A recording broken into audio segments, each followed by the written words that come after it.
Oke. Layarnya sudah kelihatan jelas ya? Sudah, Ibu. Oke, ya. Baik.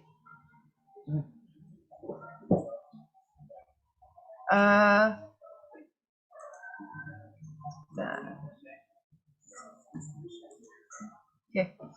Saya minta siapa ya? Gerson, ada Gerson? Halo, Gerson. Halo. Gerson yang pimpin kita dalam doa ya? Ya. Teman-teman, mari kita berdoa. Tuhan, terima kasih atas perlindungan dan penyertaan Tuhan, sehingga sore ini kami bisa berkumpul bersama-sama lewat Zoom ini untuk bisa mendengarkan firman Tuhan. Berkati Ibu Rian yang akan menyampaikan firman, dan juga berkati kami agar kami bisa mendengarkannya dan bisa melakukan kebaikan dalam kehidupan kami sehari-hari. Dalam nama Tuhan Yesus kami telah berdoa. Amin. Amin. Baik, sebentar ya.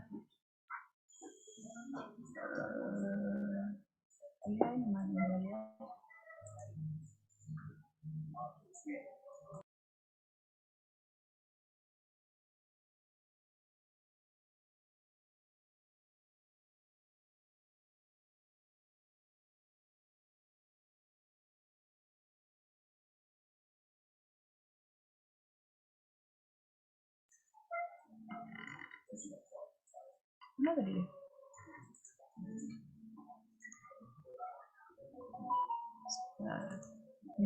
Oke. PowerPoint-nya jelas ya? Baik. Jadi bulan ini, hari ini kita akan belajar tentang build sesuai dengan tema kita ya. Bulan Oktober ini build tentang membangun. Jadi sebelum kita masuk di dalam apa yang akan saya sampaikan sebentar, kita saksikan dulu satu video ya. Video musik. Oke, nanti kalian bisa perhatikan video ini. Jadi ini video musik ini judul lagunya sama, namamu dahsyat.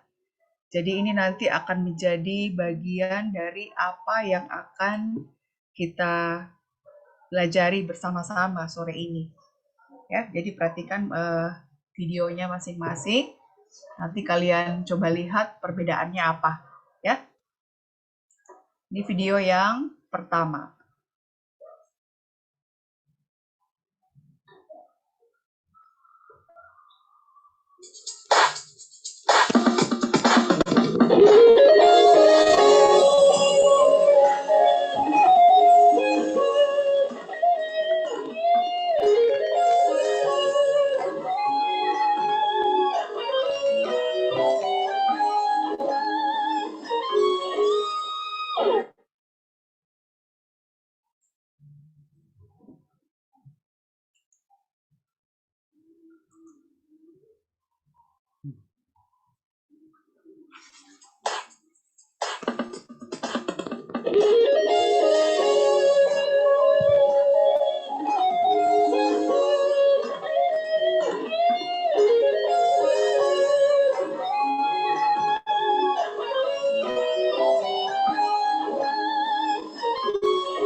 Oke, sekarang video yang kedua.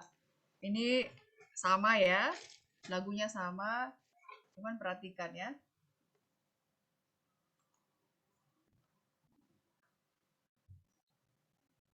Haleluya. Saudara, kalau ada satu nama yang dahsyat, menyembuhkan setiap yang sakit, memulihkan setiap yang terluka, bahkan membangkitkan orang mati, yang melakukan perkara yang luar biasa, nama siapa saudara? Sebutkan lebih keras nama siapa? Sebab nama Yesus, nama di atas segala nama. Amin. Haleluya, berikan suara-suara yang bagi dia.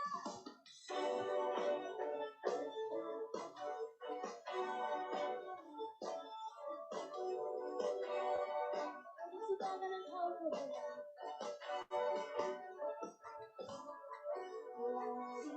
Adalah tahtamu Tuhan, dalam kemuliaan demi tumpuan kakimu, sungguh mengagumkan. Engkau dan lautan memberi penyanyi bagimu, dari semua yang bernafas sujud dan menyembah. Namamu besar, namamu mulia, Engkau Tuhan yang perkasa, kebesaran-Mu mempesona, ajaib dan mulia, Engkau Raja, segala raja. Namamu dahsyat di atas segala nama.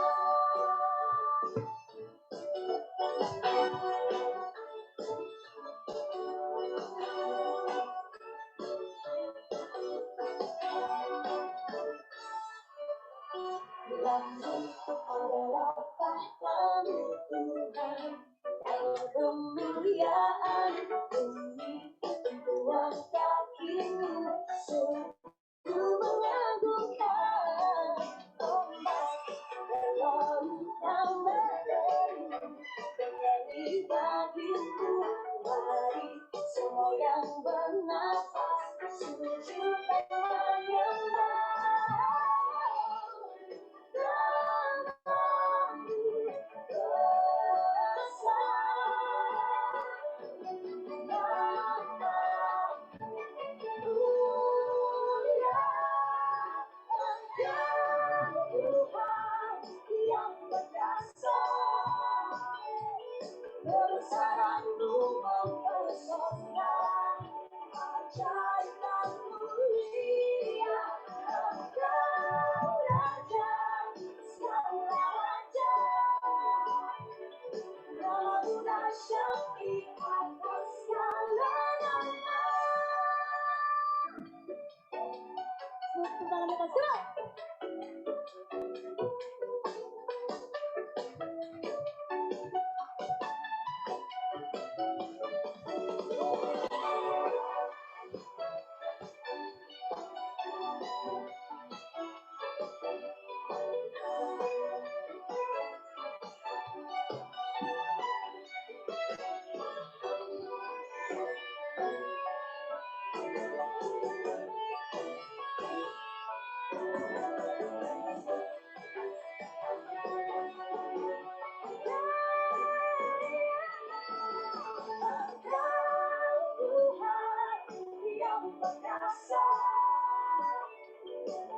Besaranmu mempesona, ajaib dan mulia, akan ada salahnya dalam Tuhan dahsyat di atas segala nama.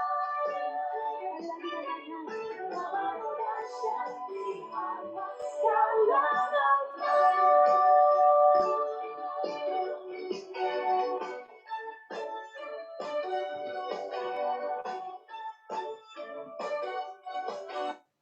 Oke, baik. Tadi lagunya jelas ya? Bisa ngikuti semua? Halo, Roket. Suaranya patah-patah, Ibu. Ya? Suaranya patah-patah, Ibu. Oh, suaranya putus-putus. Ya. Kalau ini siapa teh? Oh, Esther. Kalau yang lain? Ini berapa orang kita yang ikut ini? Ada Novaliano. Kalau Dersa bisa ikut jelas nggak tadi? Yang lain gimana? Bisa jelas lagunya? Jelas. Oke, baik. Kira-kira bedanya apa itu? Di kedua video ini bedanya gimana?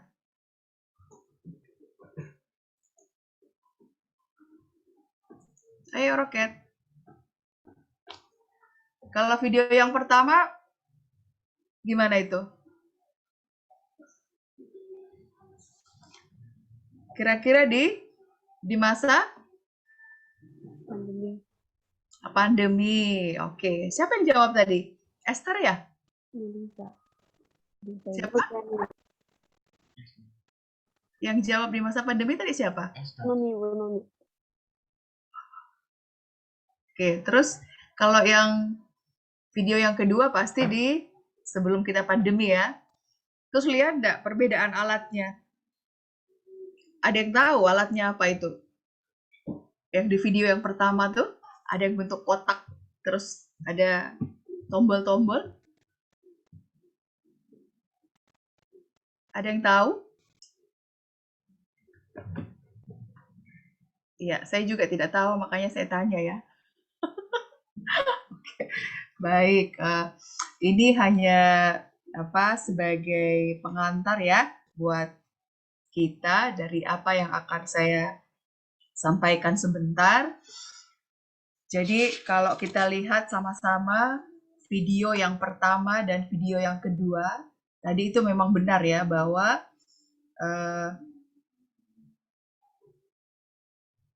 kalau video yang pertama itu menampilkan dibuat pada saat di masa pandemi, di mana kita tidak boleh bersama-sama ya, tidak boleh berkumpul.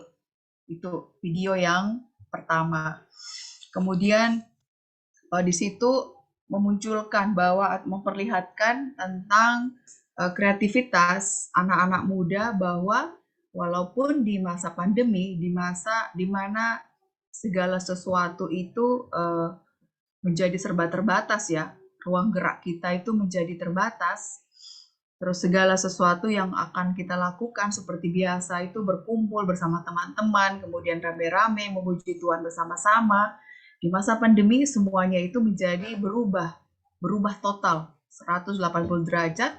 Kita harus berada di rumah, kita harus beribadah di rumah, kita kemana-mana harus menggunakan masker dan segala macam prokes yang harus kita jalankan.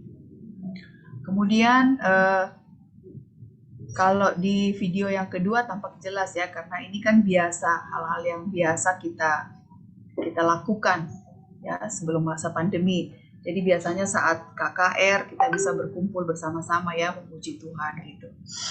Nah ini yang ingin saya sampaikan dari kedua video ini, terutama yang video yang pertama, untuk memberikan kepada kita bahwa walaupun di tengah keterbatasan pun itu tidak boleh kita menjadi terbatas, menjadi tertekan, menjadi tidak kreatif di dalam memuji Tuhan, di dalam memuliakan nama Tuhan, di dalam menaikkan ya pujian, penyembahan, doa-doa kita kepada Tuhan. Ada berbagai macam cara yang bisa kita lakukan ya.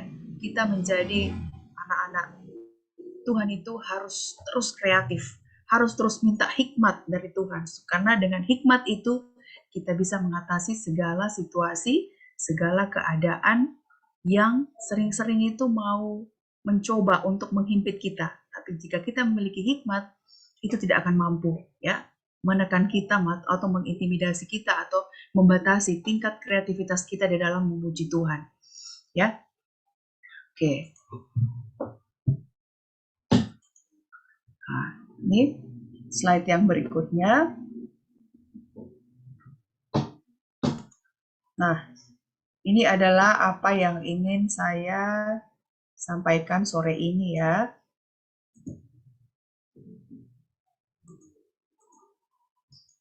Oke. Yesaya 66 ayat 1. Nah, seperti lagu yang tadi kita dengarkan bersama-sama. Namamu dahsyat, lagunya judulnya seperti itu. Tetapi coba perhatikan apa yang di syair lagunya. Dia katakan langit adalah tatamu Tuhan. Ya. Jadi itu Yesaya 66 ayat 1. Kita baca ya. Beginilah firman Tuhan, langit adalah tahtaku, kata Tuhan, dan bumi adalah tumpuan kakiku. Rumah apakah yang akan kamu dirikan bagiku? Dan tempat apakah yang akan menjadi perhentianku? Jadi di sini nampak jelas Tuhan menyatakan satu pernyataan bahwa langit itu adalah tahtanya Tuhan dan bumi adalah tumpuan kakinya Tuhan. Ya, itu yang pertama.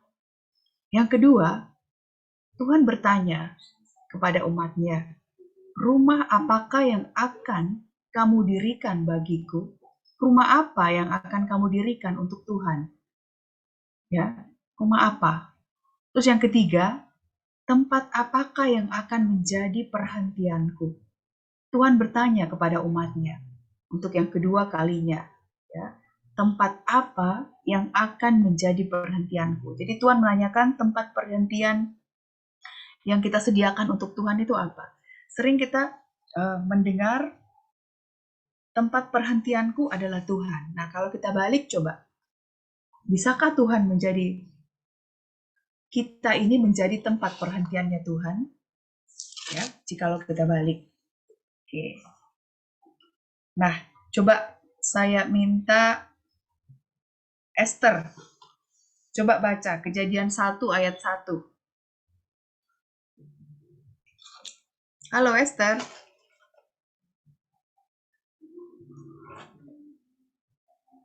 Jadi nomor apa, Ibu? Kejadian 1 ayat 1.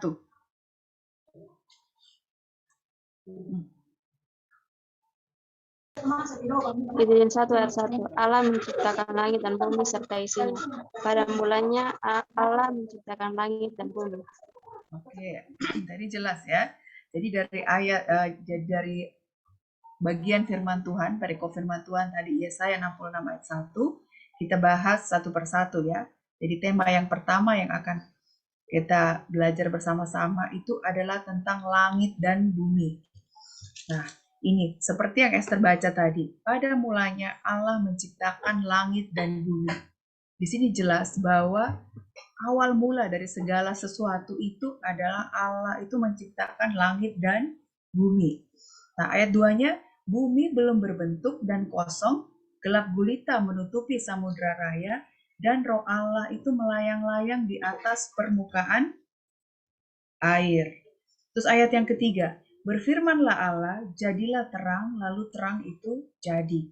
Ayat 4, Allah melihat bahwa terang itu baik, lalu dipisahkannyalah terang itu dari gelap. Dan Allah menamai terang itu siang, dan gelap itu malam, jadilah petang, dan jadilah pagi, itulah hari pertama.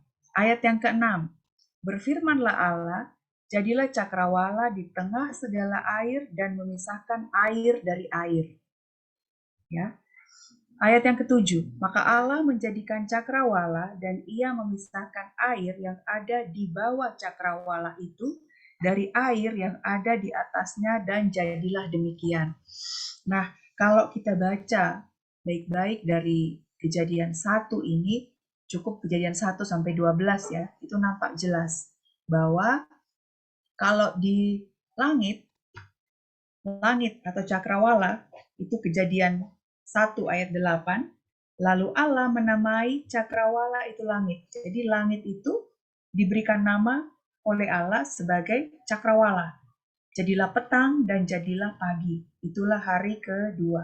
Jadi komponen-komponen yang ada di dalam langit itu, yang pertama itu adalah air yang ada di atas cakrawala. Ini Kejadian 1 ayat 7 tadi ya. Allah menjadikan cakrawala dan ia memisahkan air yang ada di bawah cakrawala. Nah, dan air yang ada di atas cakrawala. Jadi air yang di atas cakrawala itu berbicara tentang air hujan, tentang embun. Ya, itu komponen pertama dari langit itu, yaitu air yang ada di langit atau air yang ada di cakrawala di Kejadian 1 ayat 7 ini. Kemudian komponen yang kedua itu terang dan gelap. Ya. Terus yang ketiga, benda-benda penerang, matahari, bintang, dan bulan. Dan sampai seterusnya. Ya, bisa kalian baca itu. Di Kejadian 1 ayat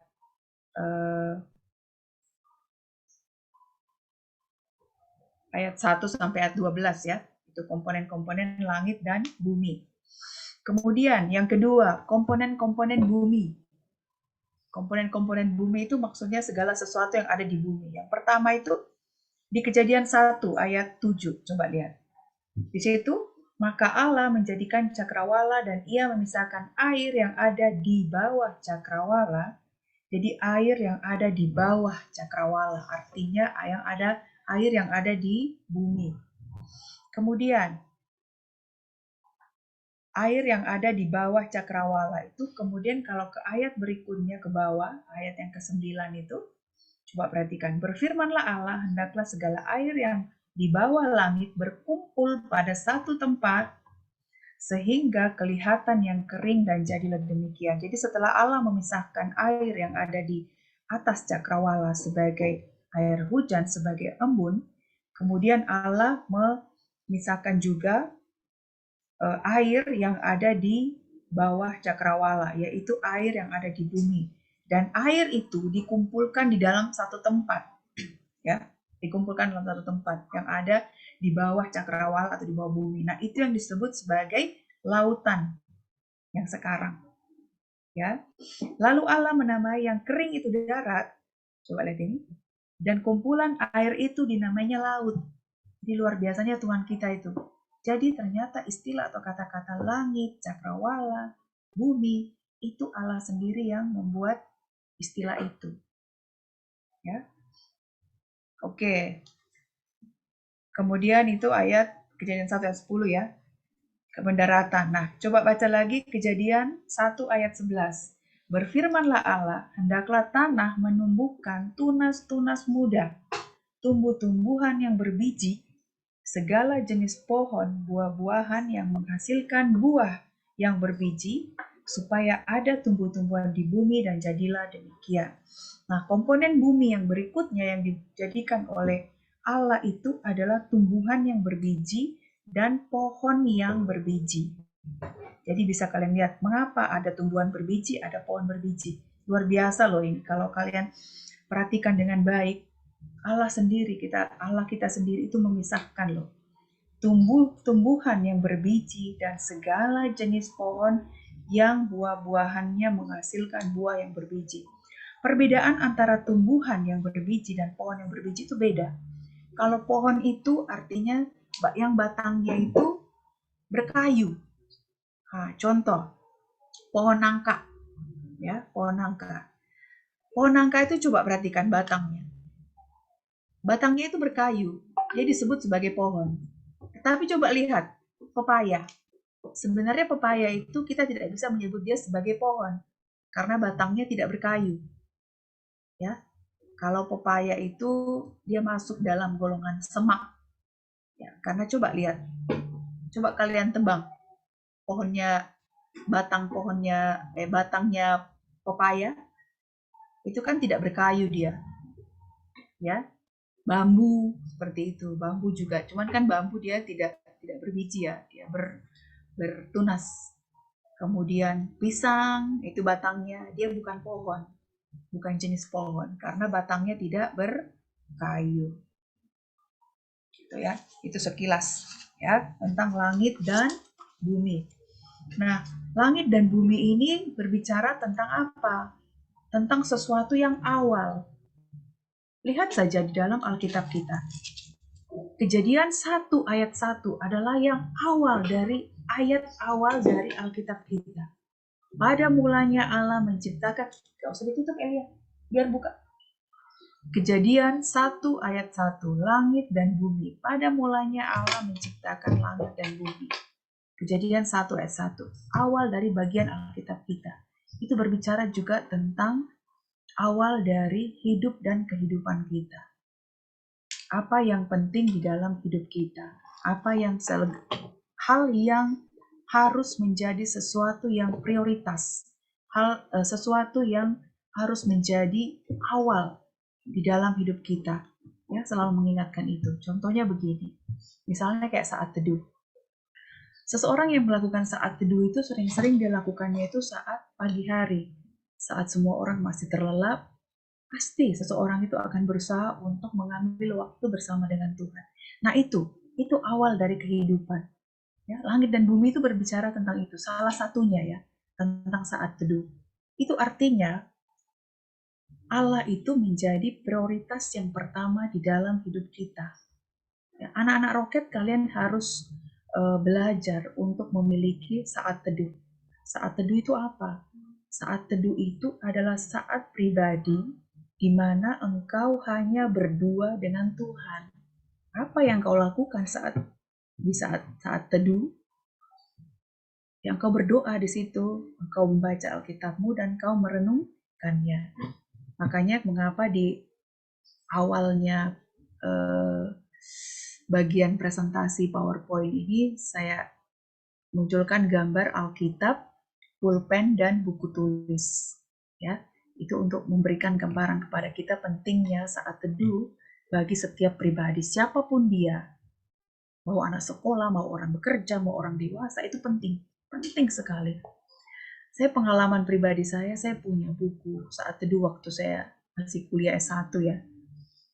Itu saya suka nulis, jadi baca firman Tuhan. Kalau dulu kan yang namanya internet masa-masa saya sekolah itu tahun 96 kan belum terlalu ya seperti sekarang ini. Jadi kita tuh masih textbook gitu. Jadi kalau misalnya mau merenungkan firman Tuhan, saya suka beli buku renungan Mana Surgawi. Biasanya belinya itu Mana Surgawi. Jadi lihat di situ, terus baca sendiri Alkitab. Nanti berdoa, Tuhan ini artinya apa? Nanti akan sendiri minta hikmat. Hikmat dari Tuhan itu akan jelas nanti diberikan oleh Tuhan. Ya, itu. Jadi kalau misalnya kalian punya saat istimewa bersama dengan Tuhan, saat teduh itu bagus. Ya, satu saat itu akan menjadi pengalaman hidup ya. Buku saya itu masih saya simpan, buku saat teduh saya itu sampai sekarang saya masih simpan. Ya, itu bagus sekali untuk kita belajar awal tentang firman Tuhan. Ya. Kemudian langit dan bumi sebagai sesuatu yang awal ya. Ini juga untuk memberikan satu motivasi dan semangat serta tujuan kepada kita bahwa yang menjadi sumber motivasi awal kita, semangat pertama kita, tujuan pertama kita itu adalah Kristus, adalah Tuhan. Ya, mengutamakan Tuhan di dalam segala hal. Tuhan Yesus itu menjadi yang terutama dan yang pertama di dalam hidup kita. Ini juga mengingatkan tentang kasih mula-mula. Ya, langit dan bumi secara rohani itu memberikan gambaran atau mengingatkan kepada kita tentang kasih mula-mula. Kasih mula-mula itu apa, Ibu Rian? Untuk jelasnya kalian bisa searching lah. Kan sekarang kan zamannya Google, zamannya YouTube, kalian bisa buka buku atau renungan apapun itu kan kalian bisa lihat tentang kasih mula-mula juga. Dulu saya juga pernah bagikan tentang kasih mula-mula ini di pertemuan Roket. Ya, waktu itu masih tahun regeneration ya.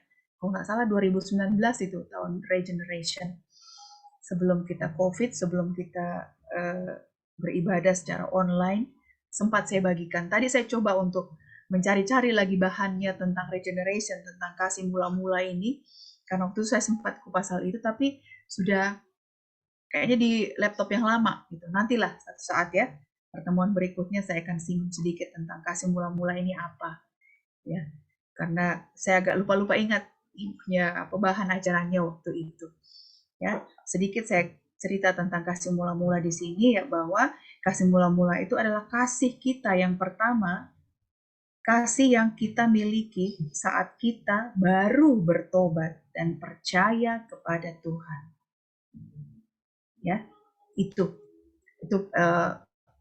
sekilas ya tentang kasih mula-mula. Nanti lengkapnya nanti bisa saya bagikan berikutnya ya tentang kasih mula-mula ini. Karena dulu saya sempat bagikan itu di kelas Rocket waktu kita masih pertemuan secara offline.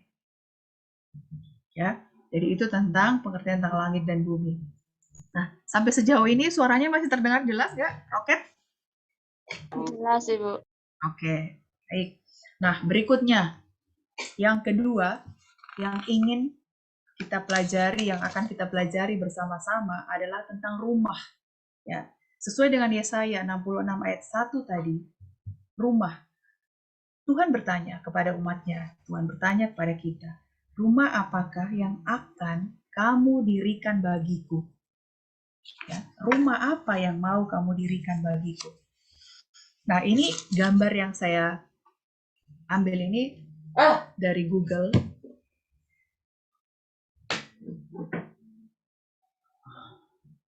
Ini adalah rumah salah satu artis ya. Ini hanya sebagai perwakilan saja ya untuk salah satu remaja di kita pemain sinetron ya, Prilly Latuconsina. Jadi di usianya yang masih 20 tahun dia sudah bisa membangun satu rumah yang kurang lebih harganya ini katanya di internet itu di Google saya lihat sekitaran 20 miliar ya. Dari hasil pekerjaannya. Ya, sebagai pemain sinetron dia berhasil membangun rumah seperti ini. Jadi rumah ini dilengkapi berbagai macam fasilitas di dalamnya. Ya, ruang keluarga yang sangat luas dan segala macamnya lah di dalam ya. Ini hanya sebagai gambaran sekilas saja untuk kita tentang rumah. Rumah itu apa? Sebagai tempat perlindungan, tempat untuk berlindung, tempat untuk berlindung dari panas, dari dingin, dari hujan. Itu rumah, tempat kita untuk berlindung. Dan rumah adalah tempat kita untuk satu tempat di mana membuat kita selalu kangen atau rindu untuk datang. Itu rumah. Ya, rumah. Kemudian rumah juga adalah tempat kita berlindung dari hewan-hewan buas, dari hewan-hewan yang bisa mengganggu kita. Ya, yang bisa mengancam jiwa atau hidup kita. Itu rumah, tempat perlindungan ya dari segala macam mara bahaya. Kemudian rumah adalah juga tempat kediaman, sesuatu tempat di mana kita bisa berdiam. Berdiam di sini artinya itu ya contoh kita saat kita membaca Alkitab kan otomatis kita diam ya, arti secara ininya saja ya, secara lurusnya saja itu. Jadi kediaman sebagai tempat di mana kita berdiam, tempat di mana kita bisa berdoa. Itu kita menaikkan pujian, penyembahan kita kepada Tuhan. Itu rumah. Tempat kita beristirahat.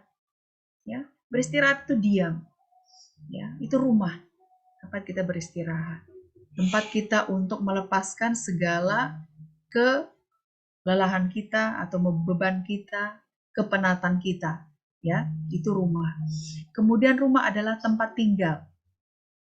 tempat di mana kita melakukan segala aktivitas kita itu di situ.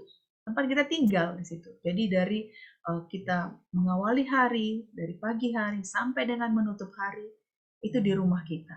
Ya, kemanapun kita pergi, kemanapun kita atau apapun yang akan kita lakukan di luar sana, kita pasti akan kembali ke rumah kita karena itu adalah tempat tinggal. Nah, rumah juga berbicara tentang proses, ya, proses untuk menjadi dewasa. Coba perhatikan, rumah adalah tempat di mana seseorang dilahirkan, ya, tempat dilahirkan, tempat dia bertumbuh menjadi dari lahir bayi, menjadi anak-anak, jadi remaja, menjadi dewasa, dan lalu menjadi tua dan mati. Itu rumah, ya, tempat di mana seseorang menjadi bertumbuh dan berkembang di situ. Juga arti secara rohaninya itu tempat di mana kita menjadi dewasa.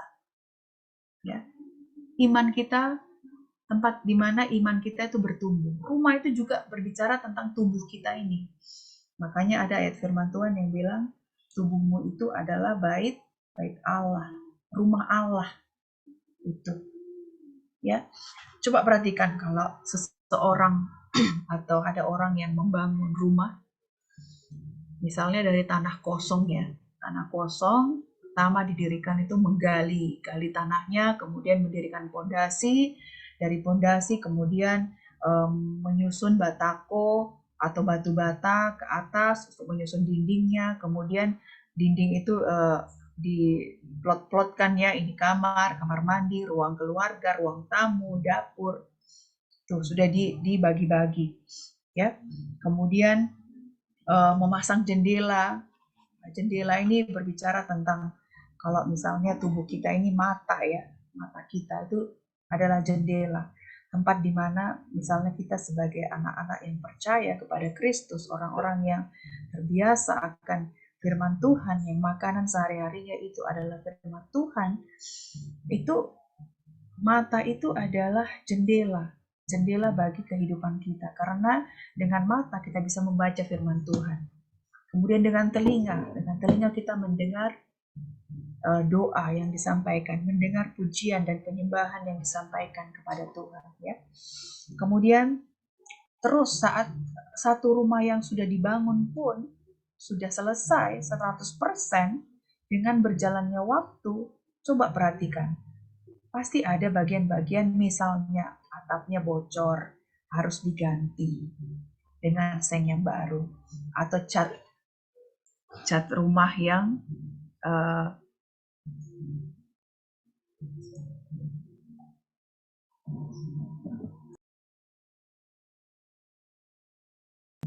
rumah yang terkelupas sehingga harus dibersihkan lagi, cat yang lainnya itu dibersihkan, dikupas sehingga diganti dengan cat yang baru. Seperti itu juga hidup kita ya, terus mengalami proses, terus mengalami satu proses untuk menjadi dewasa ya. Itu adalah gambaran rumah ya. Rumah kita, tubuh kita ini harus selalu diperhatikan, apa yang kita masukkan ke dalam, apa yang kita masukkan ke dalam tubuh kita, ke dalam rumah kita, bait Allah ini harus sesuatu yang baik, supaya tubuh ini pun menjadi baik, itu menjadi berkat ya, tidak menyia-nyiakan atau tidak mendukakan penciptanya ya. Itu mengenai rumah. Terus yang berikutnya,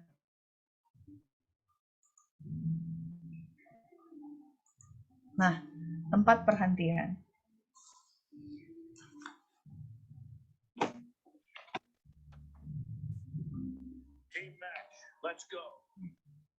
Tempat perhentian ya. Ini kalau kita lihat dari gambar ini, nah, ini kalau kita lihat ya, di sini saya ambil contoh, misalnya rest area atau tempat beristirahat. Biasanya itu kalau di daerah Jawa itu ada tempat-tempat, kalau contohnya di Tol Cikampek ya. Tol Cikampek itu rest rest areanya misalnya setelah kita melakukan perjalanan yang cukup panjang, perjalanan yang melelahkan, kita pasti butuh satu tempat untuk kita beristirahat. Tempat itu biasanya menyediakan toilet, kemudian musola, ya untuk biasanya orang-orang muslim gitu. Terus ada juga restoran atau warung-warung makan, tempat untuk bisa kita makan minum di situ ya. Ini telepon umum, ini mungkin kalau dulu ya telepon umum. Kalau sekarang kan kemana-mana kita bisa menggunakan handphone. Kemudian ada juga bengkel ban ya.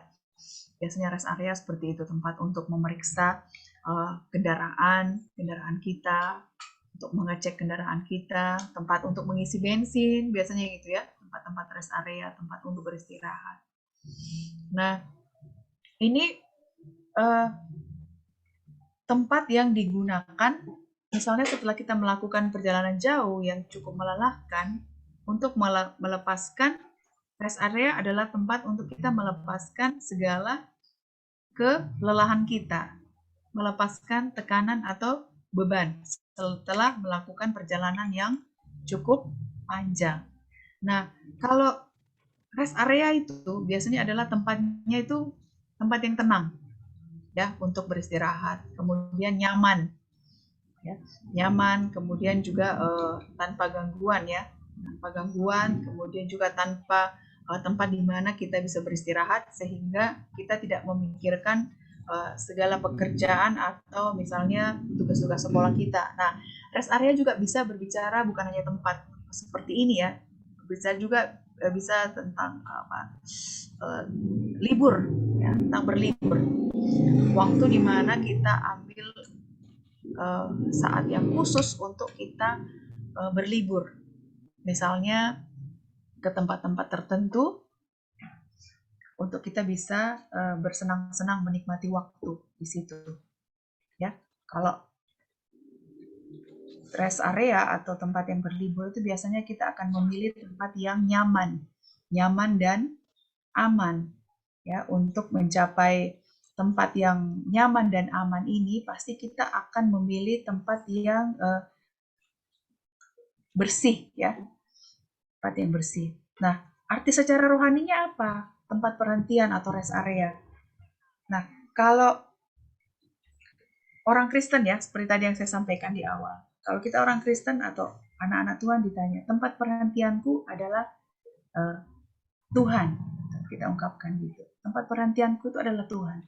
Kalau kita balik, engkau bisa enggak menjadi tempat perhentiannya Tuhan? Ya, itu pertanyaan buat kita.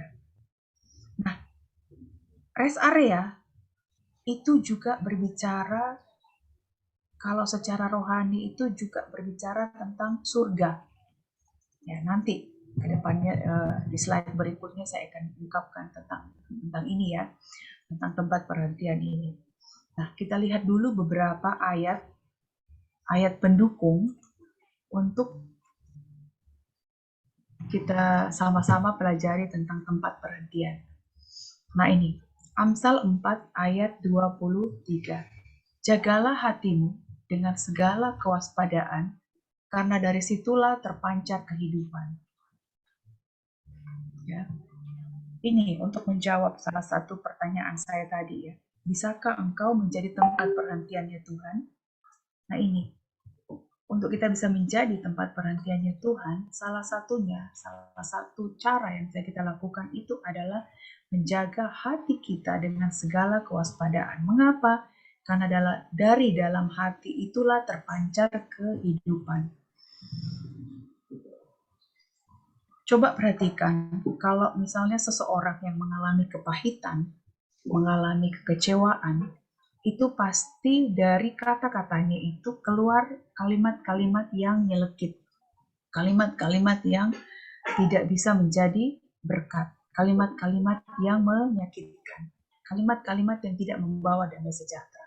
Itu salah satu contoh ya, salah satu contoh mengapa kita harus menjaga hati dengan segala kewaspadaan, karena dari situlah terpancar kehidupan.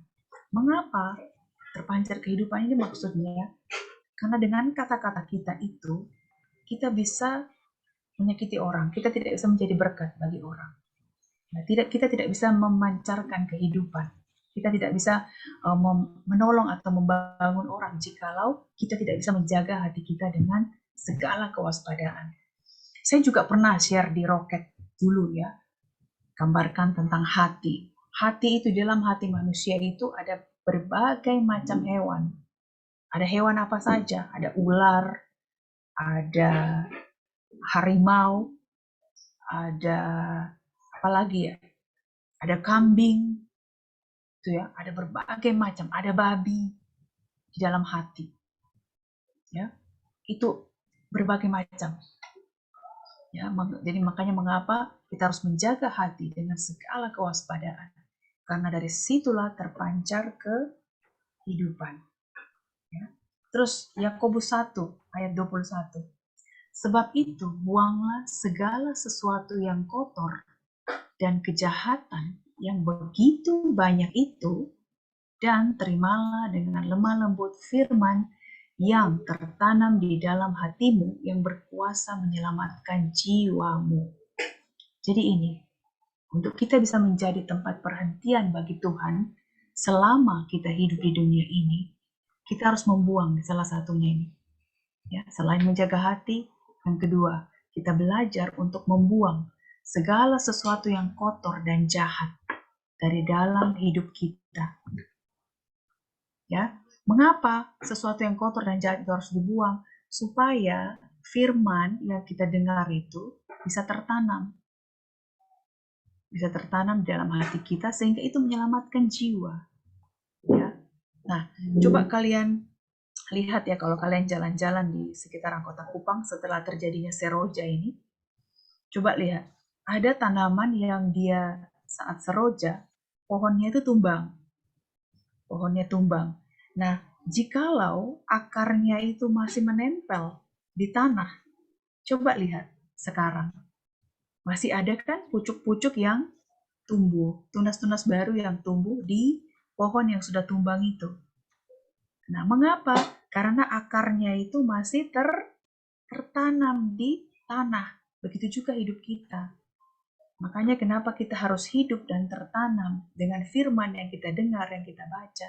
Supaya itu kita bisa tetap hidup. Supaya jiwa kita itu selamat. Ya, kita harus terus belajar memiliki hati yang rendah. Memiliki hati yang lemah lembut. Supaya firman yang disampaikan itu bisa kita terima dengan baik. Sehingga saat Tuhan memberikan hikmat untuk kita mengerti apa yang kita baca, apa yang kita dengar tentang firman, kita itu bisa paham dengan hikmat yang dari Tuhan. Bukan karena kecerdasan loh, bukan karena kecerdasan kita, tapi karena hikmat. Hikmat Tuhan itu yang membuat seseorang bisa mengerti akan hidup dan bisa mengerti akan firman. Itu. Ya. Yang ayat 22. Yakobus 1 ayat 22. Tetapi hendaklah kamu menjadi pelaku firman dan bukan hanya pendengar saja. Sebab jika tidak demikian, kamu menipu dirimu sendiri. Nah ini, ya. Mazmur 119 ayat 9. Dengan apakah seorang muda mempertahankan kelakuannya bersih? Dengan menjaganya sesuai dengan firman. Nah, mempertahankan kelakuan yang bersih. Kelakuan yang bersih salah satunya itu tadi ya. Yang awal saja, yang penting, yang sering itu dibahas itu adalah tentang hati, jaga hati. Ya. Oke. Nah, berikutnya. Oke, tempat perhentian. Nah, ini. Tempat perhentian itu berbicara tentang surga. Ya. Di dalam Ibrani 4 ayat 1 disebutkan, sebab itu baiklah kita waspada, supaya jangan ada seorang di antara kamu yang dianggap ketinggalan, sekalipun janji akan masuk ke dalam perhentiannya masih berlaku. Lihat ini. Sebab itu baiklah kita waspada. Pencuri itu datang tidak terduga. Ya, mengapa kita harus berjaga-jaga? Karena pencuri itu datang kapanpun dia mau datang. Seperti begitu juga Tuhan itu akan datang seperti itu, seperti seorang pencuri. Di saat yang kita tidak duga, di saat yang kita tidak sangka Tuhan itu datang. Makanya kita harus selalu berjaga-jaga. Jaga hidupmu dengan baik. jaga mata, telingamu, hidupmu, tubuhmu, rumahmu, itulah yang ya. Sebab itu baiklah kita waspada supaya jangan seorang di antara kamu yang dianggap ketinggalan. Jangan sampai saat Tuhan datang engkau kedapatan sedang berdosa. Oke. Ya, sedang berdosa. Karena nanti engkau akan ketinggalan.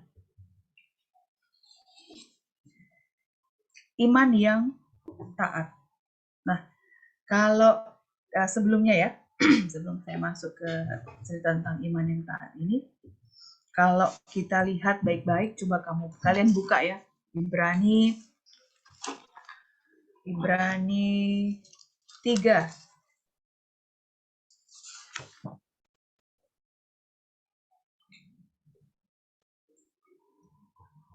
Nah, coba baca Ibrani 3 ayat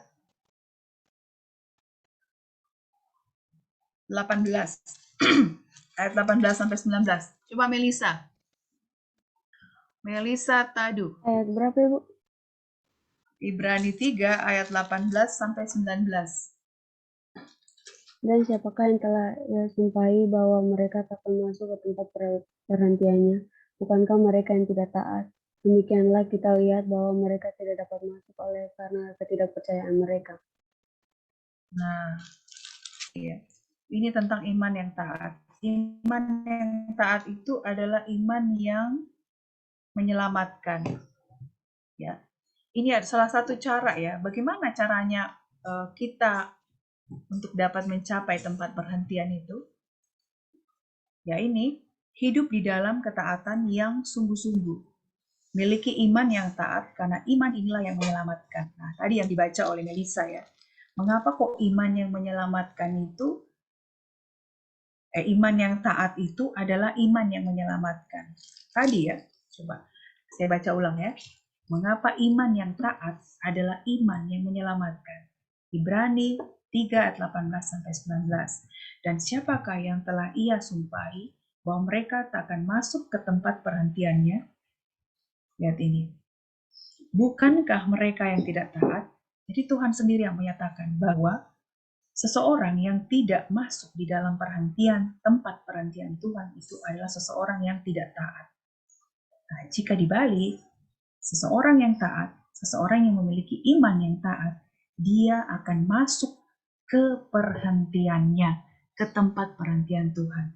Seseorang yang memiliki iman yang taat, dia akan masuk ke surga, akan bersukacita bersama-sama dengan orang kudus Allah di sana. Nah, ayat 19, demikianlah kita lihat bahwa mereka tidak dapat masuk oleh karena ketidakpercayaan mereka. Ya.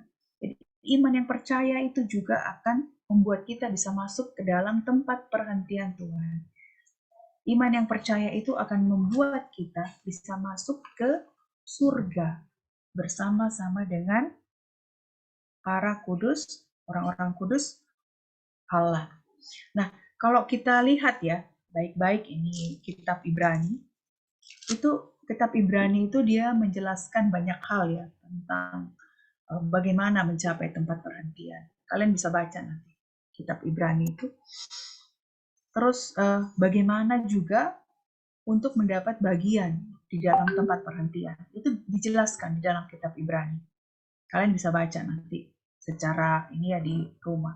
Makanya harus memiliki saat teduh bersama Allah supaya kalian bisa Tuhan semakin tambahkan hikmat untuk bisa mengerti tentang firman Tuhan itu seperti apa dan bagaimana hidup di dalam Tuhan itu seperti apa, ya. Karena hanya Allah saja yang bisa membuat kita bisa hidup dan memiliki kehidupan.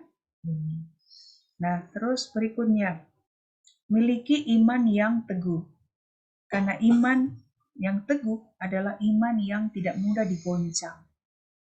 Ya, seperti tadi pujian yang video yang saya sampaikan yang awal tadi, ada video yang pertama itu pasti videonya kan, video musiknya itu dibuat di rumah, ya, Sedangkan yang satunya lagi di saat sebelum pandemi ya, secara beramai-ramai. Coba lihat di situ. Walaupun di masa pandemi tetap bisa memuji Tuhan, bahkan bisa menikmati loh, luar biasa itu. Ya, tetangga sekitarnya mungkin yang lagi isoman karena mendengar pujian seperti itu, membangkitkan sukacita kan, bisa menjadi sembuh. Nah, hidup menjadi berkat seperti itu. Ya, jadi iman yang teguh adalah iman yang tidak mudah digoncangkan. Nah, kalau kalian lihat ya, dalam Ibrani 3 ayat 1 sampai 19. Itu cerita tentang ketidaktaatan bangsa Israel yang mengakibatkan mereka itu tidak mendapatkan kesempatan dalam tempat perhentian dan mereka luput dari tempat perhentian. Ya.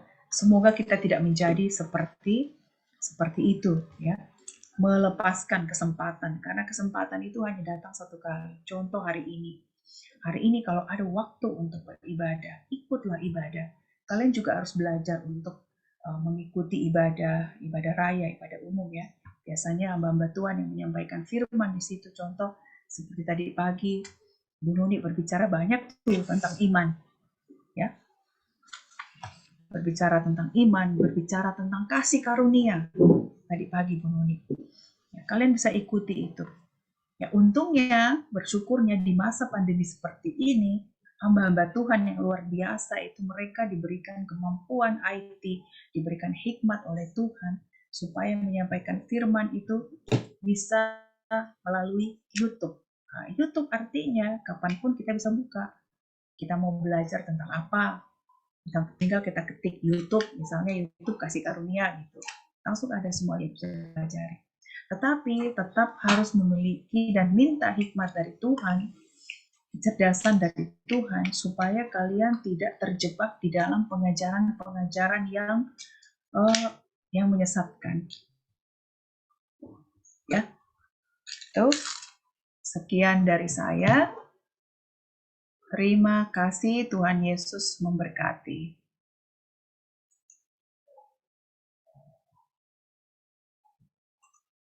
Oke.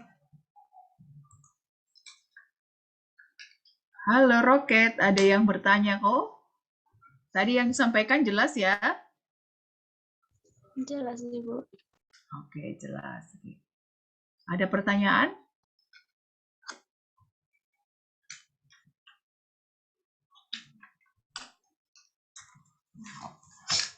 Ada pertanyaan nggak? Tidak ada, Ibu. Nanti ada. Baik, oke, kita masuk di dalam. Bu Nuni, ada yang mau disampaikan, Bu? Lanjut aja Ibu, langsung Ibu. Oke, baik. Kita masuk di dalam doa ya. Saya minta nanti kita bagi-bagi doanya. Jadi nanti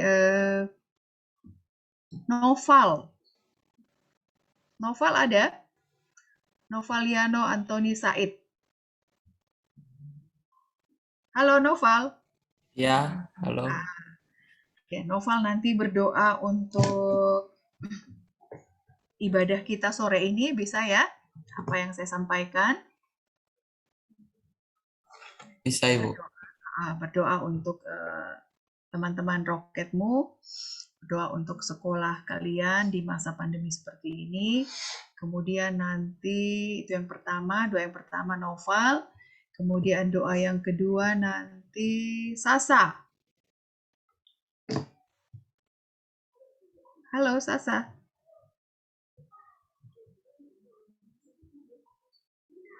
Atau ganti deh, apa Gerson? Gerson ada nggak Gerson? Ada Ibu. Gerson, Gerson nanti berdoa untuk pembangunan gereja ya? Ya, Ibu. Bisa? Bisa. Oke. Gerson berdoa untuk pembangunan gereja. Oh iya, Sasa lagi ini ya, terhambat sinyal ya. Oke, Gerson berdoa untuk pembangunan gereja, kemudian nanti berdoa untuk para coach. Saya minta Noel. Ada Noel nggak? Ada Ibu. Halo Noel. Oke, Noel. Noel nanti berdoa untuk para coach ya. Jadi nanti diawali dengan Noval berdoa untuk roket untuk sekolah kalian. Semua roket ya. Terus nanti Gerson berdoa untuk pembangunan gereja. Terus Noel nanti berdoa untuk para coach ya. Nanti setelah itu saya yang tutup. Oke, silakan. Silakan Noval, mari kita berdoa. Mari kita berdoa. Tuhan, sekarang kami sudah mendengarkan firman-Mu. Biarlah firman-Mu ini berguna bagi kami, bagi masa depan kami ya Tuhan. Dan Tuhan, sekarang kami akan berpisah satu sama lain ya Tuhan. Berkati kami ya Tuhan. Haleluya, amin. Gerson, Tuhan, saat ini juga kami ingin berdoa Tuhan untuk pembangunan gereja yang sedang dilaksanakan ya Tuhan. Tuhan tolong bantu kami Tuhan, cukupkan bila ada yang kurang ya Tuhan, dan biarlah Tuhan memberkati tukang-tukang yang mengerjakan agar mereka bisa mendapatkan kekuatan dan mereka bisa mengerjakan pembangunan gereja dengan baik ya Tuhan. Untuk kemuliaan nama Tuhan saja, dalam nama Tuhan Yesus kami berdoa. Bapa kami yang di surga, kami juga berdoa untuk para coach. Tuhan tolong berkati mereka supaya dapat mengajar kami lebih dalam lagi dalam pengenalan firman Tuhan ini. Dan terima kasih Tuhan tolong berkati juga Ibu Haryani yang sudah mengajar kami hari ini. Tuhan tolong berkati supaya bisa mengajar kami juga di lain waktu. Terima kasih Tuhan. Haleluya. terima kasih Bapak yang baik. Kami mengucap syukur, terima kasih untuk sore ini Bapak. Karena Engkau selalu baik di dalam hidup kami. Kami punya banyak kesempatan, kami memiliki Engkau di dalam hidup kami. Kami punya kesempatan dan waktu yang luar biasa untuk tahu tentang Engkau Tuhan, untuk mengenal Engkau secara pribadi Tuhan Yesus di dalam setiap segi kehidupan kami.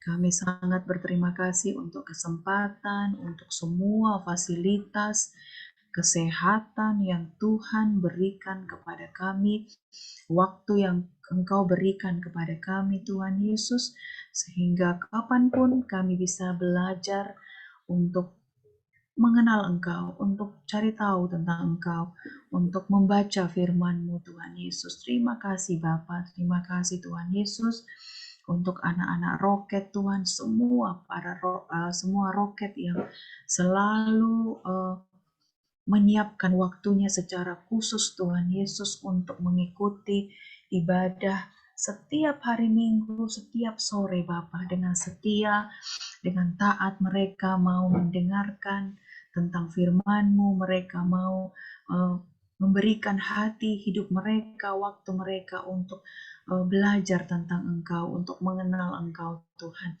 Terima kasih Bapak untuk anak yang istimewa, untuk pribadi-pribadi yang istimewa yang sudah Engkau berikan kepada kami para coach Tuhan Yesus. Juga pun kami berterima kasih karena hikmat-Mu itu senantiasa menyertai hidup kami sehingga selalu Engkau berikan hal-hal yang baru kepada kami, apa yang harus kami sampaikan kepada anak-anak-Mu ini Bapak, kepada semua roket Tuhan Yesus.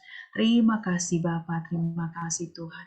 Engkau yang memberkati semua mereka yang mengikuti ibadah ini secara online Tuhan, yang menyediakan waktunya secara khusus Tuhan Yesus untuk di masa muda mereka, di masa remaja mereka Bapak, mereka mempunyai waktu yang istimewa, mereka belajar untuk bagaimana membangun hubungan yang intim, hubungan yang istimewa dengan Engkau Tuhan Yesus. Terus Engkau tambah-tambahkan hikmat-Mu kepada anak-anak-Mu ini Bapa. Terus Engkau tambah-tambahkan kecerdasan kepada mereka Tuhan. Engkau yang memberkati sekolah mereka Bapa, baik mereka yang SMP, SMA maupun yang sedang kuliah Tuhan Yesus. Engkau yang memberkati mereka dengan hikmat, kecerdasan yang luar biasa yang daripadamu, sehingga mereka dapat mengerjakan, dapat menyelesaikan setiap tugas-tugas yang diberikan oleh Bapak Ibu guru maupun Bapak Ibu dosen mereka masing-masing, Tuhan Yesus. Dan mereka pun boleh menjadi pribadi-pribadi yang luar biasa, pribadi-pribadi yang tangguh, pribadi-pribadi yang setia dan taat kepadamu, pribadi-pribadi yang memiliki iman percaya yang luar biasa kepadamu, Tuhan. Tumbuhkan mereka menjadi pribadi yang sungguh tahu bagaimana menyenangkan hatimu. Bapa yang baik, terima kasih Tuhan Yesus, terima kasih perlindungan, kuasa darah Yesus Kristus Tuhan itu nyata dan sempurna bagi semua anak-anak roket Tuhan, untuk orang tua mereka, untuk saudara-saudara mereka Bapa, pun bagi rumah kediaman mereka masing-masing pun Engkau Allah yang menaruh tanda darah Yesus Kristus Tuhan, sehingga segala mara bahaya malapetaka, sakit penyakit Tuhan Yesus Engkau jauhkan dari hidup mereka. Engkau yang menyiapkan mereka menjadi anak panah yang siap diluncurkan tembus pada sasarannya Tuhan Yesus. Di masanya nanti mereka akan tumbuh, mereka akan muncul menjadi pribadi yang luar biasa, pribadi yang berpengaruh terhadap negeri ini Bapa, pribadi yang berpengaruh dimanapun mereka berada Tuhan Yesus. Dan biarlah Engkau yang selalu ada di dalam hidup mereka Tuhan Yesus. Jadikanlah mereka menjadi tempat kediaman-Mu Bapa, menjadi tempat yang menyukakan hati-Mu Bapa. Hidup mereka adalah hidup yang menyukakan Engkau Bapa yang baik. Terima kasih Tuhan, terima kasih Bapa. Kami juga berdoa untuk para coach semuanya, Tuhan Yesus pun berada dalam perlindungan-Mu yang sempurna. Terima kasih Bapa untuk sore hari ini, sepanjang hari-hari ke depan, Engkau yang menjaga, melindungi, memberkati kami. Segala apapun yang kami kerjakan dan lakukan, Engkau Allah yang membuat semuanya menjadi berhasil dan baik adanya. Terima kasih Tuhan Yesus, terpujilah nama-Mu. Amin. Terima kasih Roket. Tuhan Yesus memberkati. Terima kasih Bu Haryani. Ibu. Terima kasih, Bu.